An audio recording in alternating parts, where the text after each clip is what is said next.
Alors je ne sais pas si ce sont des gens qui étaient déterminés par leur psychologie à être un peu dans la dissidence, dans la recherche en se doutant que la vérité entre guillemets majoritaire, que le système de vérité majoritaire est évidemment corrompu profondément par les intérêts économiques et par les oligarchies. Mais il y a quand même, bien sûr, et c'est ce qui me rend optimiste, de très nombreuses personnes qui, utilisant cet outil Internet, qu'on veut d'ailleurs, bien sûr, corseter, ça c'est un enjeu du combat, au-delà du 11 septembre de Reopen, moi le combat que je mène, c'est d'abord évidemment un combat pour la vérité, parce que je ne vois pas l'intérêt de faire de l'analyse géopolitique en raisonnant sur des postulats faux. À partir du moment où le 11 septembre est un événement déterminant dans la nouvelle géopolitique mondiale, si on n'en a pas la bonne interprétation, si on n'en fait pas la bonne analyse, autant faire autre chose. C'est la raison pour laquelle je fais pas ça, je ne prendrai pas autant de risques personnels et enfin, j'ai subi un certain nombre évidemment, j'ai connu un certain nombre de problèmes comme vous l'imaginez.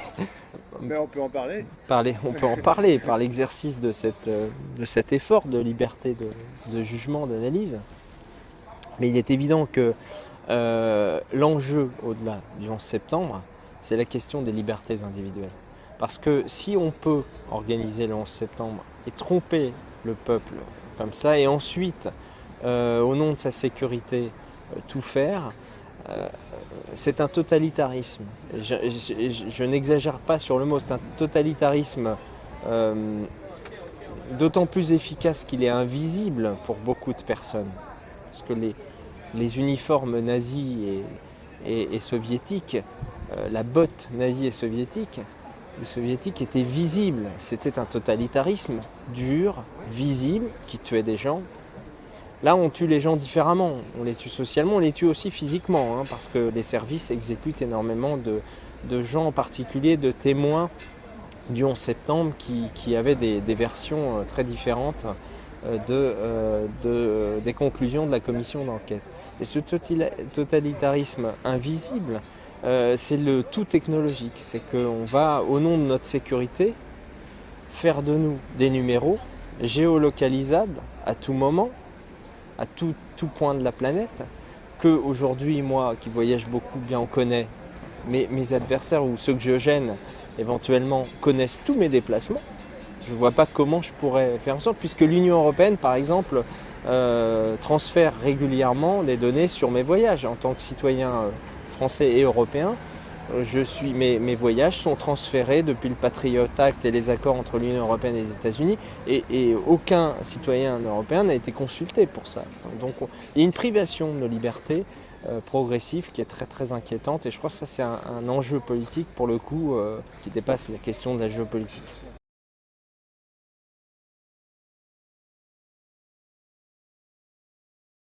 Quelqu'un qui serait effectivement dans la ligne dominante n'a pas besoin de vendre énormément de livres, il va être réédité. Bon. Moi, il a fallu en vendre beaucoup, en l'occurrence 20 000, c'était une chance, de ce premier atlas Chronique du choc des civilisations, sans aucun article dans la grande presse, puisque dès le départ, avec mon affaire d'éviction de l'école de guerre en 2009, immédiatement une chape de plomb s'est abattu sur moi. Je ne passais plus sur les plateaux de télévision, je n'étais plus interviewé, mes articles ne passaient plus, etc. Bon. Puis après, ça a repris un petit peu. Et donc, le livre est réédité parce que l'éditeur a constaté que, bien sûr, il fonctionne. Tant mieux, tant mieux. Alors, c'est un livre qui, je crois, présente aussi une analyse très libre. Je laisse le lecteur potentiel en juger. En fait, le livre paraît fin janvier 2009, 4 jours après, donc dans le numéro du Point de la semaine, qui paraît je crois le 4 février, Jean Guinel publie un article, alors avec une photo de moi avec une barbe un peu plus longue et juste derrière les tours qui explosent. Donc là, évidemment, comme j'ai l'air d'un Suédois, immédiatement on se dit mais qui est ce professeur terroriste potentiel qui nous dit pratiquement qu'il n'y a pas de tour il n'y a pas d'avion sur les tours. Ça aussi, c'est quand même une farce gigantesque. Ceux qui ne croient pas dans la version officielle diraient qu'il n'y avait pas d'avion sur les tours, ce qui est complètement délirant. Donc Jean Guinel publie un article qui s'intitule Choprad, l'homme qui forme les officiers mais qui déforme l'histoire. Tout est dit. Dans cet article, bien, il descend en flamme l'ouvrage, c'est son droit. Ça, tout est basé sur le 11 septembre. C'est comment ce monsieur qui a cette légitimité, qui est là depuis si longtemps à l'école de guerre. La question en fait de Guinel, c'est l'anomalie. C'est comment le système a-t-il pu laisser rentrer, comment une telle faille a pu se développer dans notre système. Et là, c'est presque drôle parce que quand on le lit, il s'interroge, il dit mais enfin comment ça a pu se passer, comment il est arrivé là, lui qui ose remettre en cause dans son livre, son premier chapitre, la version officielle du 11 septembre en présentant, d'ailleurs je ne faisais que présenter des visions alternatives, je ne concluais pas, j'étais prudent somme toute, je présentais la version officielle et je disais il est intéressant de constater qu'il y a des gens sérieux quand même, qui sont scientifiques et qui disent telle et telle chose sur les tours, etc. Mais je ne concluais pas. C'était une présentation, je crois, relativement neutre, mais qui déjà était insupportable pour le système et ses chiens de garde. Et donc Jean Guinel termine en demandant ma tête. C'est-à-dire, mais la dernière fois, je ne l'ai plus en tête, mais que fait le ministre de la Défense, quoi? Qu'attend-il?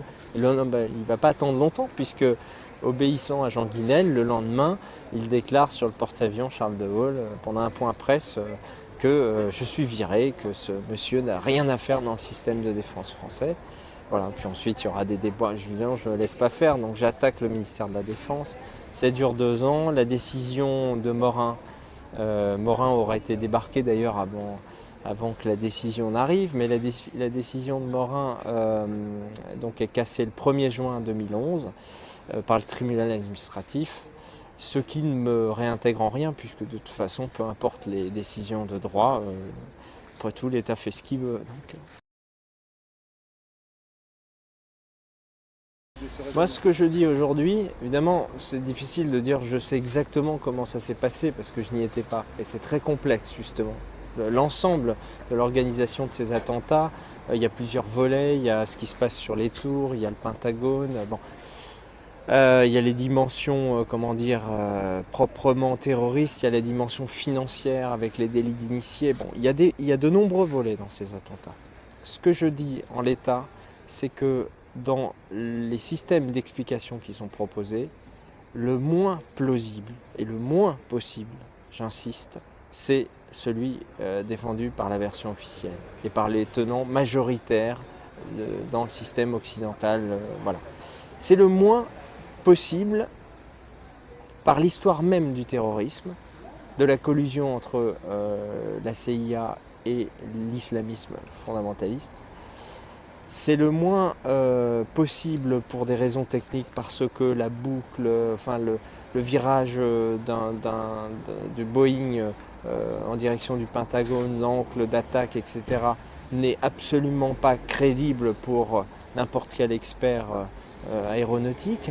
Donc si on regarde l'ensemble des volets techniques, la première chose, je crois, mais scientifiquement qu'on peut dire, c'est qu'il y a une version qu'il faut éliminer, c'est la version officielle. Ça ne nous donne pas pour autant le contre-récit, ça ne nous donne pas l'histoire exacte de ce qui a pu se passer. Ce que je sais pour l'instant à l'état de mes recherches, en m'étant nourri aussi, je ne suis pas tout seul évidemment, et je dois beaucoup et je suis très reconnaissant à tous les hommes courageux que sont Tarpley, que sont Peter Scott Dale, tous les gens qui cherchent à comprendre et qui dans leur domaine, à Messiaen aussi, auquel il faut rendre hommage parce que très tôt, tout le monde lui est tombé dessus, parce qu'effectivement il a sorti le premier la thèse, alors forcément c'était imparfait, il n'avait pas le système d'explication alternative. N'empêche qu'il a très tôt enfoncé le clou et en disant il y a un problème, ça ne marche pas votre affaire. Bon. Ce que je dis aujourd'hui, en ayant travaillé beaucoup sur le sujet, c'est que je crois que c'est un État profond. C'est d'abord américain. Ça vient d'abord d'un État profond américain qui est lové au sein de l'État officiel, qui existe, qui s'est structuré au moins depuis l'administration de Gerald Ford, dont le pouvoir s'est accru sous Reagan avec l'Iran-Gate qui a été un système de financement des opérations occultes. Et une caisse noire s'est constituée à ce moment-là, très importante de plusieurs milliards de dollars, qui permettait, en utilisant les moyens officiels, puisqu'il y a des taupes dans le système officiel qui appartiennent à ce réseau, de mener des opérations occultes. Et ce que je dis également, c'est que l'interaction avec le système officiel est quelque chose de déterminant. Très pratiquement, toutes ces opérations terroristes se sont produites le jour où il y avait des exercices organisés. Et ça, c'est quelque chose de très important, parce que les exercices antiterroristes organisés par l'État américain, par l'État anglais, etc., pour les attentats de Londres, les exercices, en fait, sont des exercices bien sûr virtuels qui vont mobiliser un grand nombre d'acteurs du système sécuritaire occidental. Et c'est pendant ces exercices que le réel sort du virtuel. Il se passe quelque chose et c'est toujours ces jours-là. Donc ce que je dis, c'est que ces gens sont dans le système et qu'ils utilisent les exercices pour faire dévier les objectifs des exercices vers le réel. Voilà. Après, il faut détailler, etc. Mais ça prendrait évidemment beaucoup de temps devant vous, mais sachez que je suis très avancé sur le sujet, dans le système d'explication alternatif.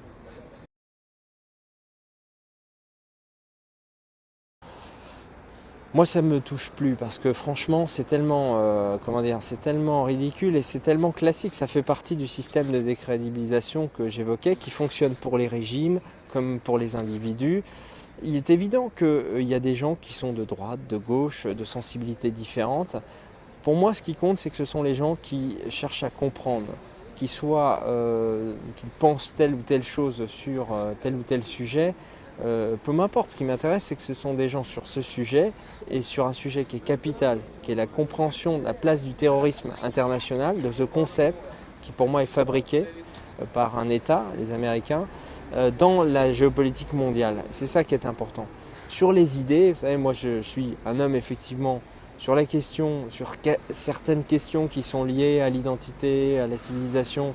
Je suis très attaché à l'idée de civilisation européenne, à son identité, etc. On pourrait penser que je suis plutôt à droite parce que je suis plutôt pour la maîtrise des flux migratoires. Sur d'autres domaines économiques, je me sens pas du tout dans le libéralisme et la financiarisation du capitalisme, et je me retrouve avec des gens de gauche sur un certain nombre de problématiques, comme sur l'écologie par rapport à un certain nombre de logiques de prédation des multinationales, etc. De toute façon, je crois que toutes les personnes de bonne volonté intelligente savent bien que les lignes sont en train de bouger, qu'il y a des nouvelles générations pour lesquelles les thèmes sont de plus en plus croisés.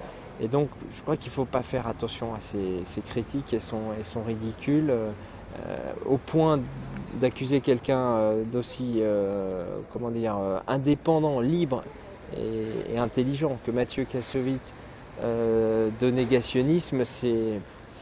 Alors, ça marche malheureusement auprès d'un certain nombre de crétins, mais de toute façon tout marchera toujours pour eux puisqu'ils ont décidé. Il y a deux catégories, il y a ceux qui de toute façon ne penseront jamais et absorberont tout, puis il y a ceux qui ont décidé que pour leurs intérêts, leur réussite sociale, il fallait surtout pas s'interroger, et qui instinctivement s'avouaient pour la défense de leurs intérêts privés.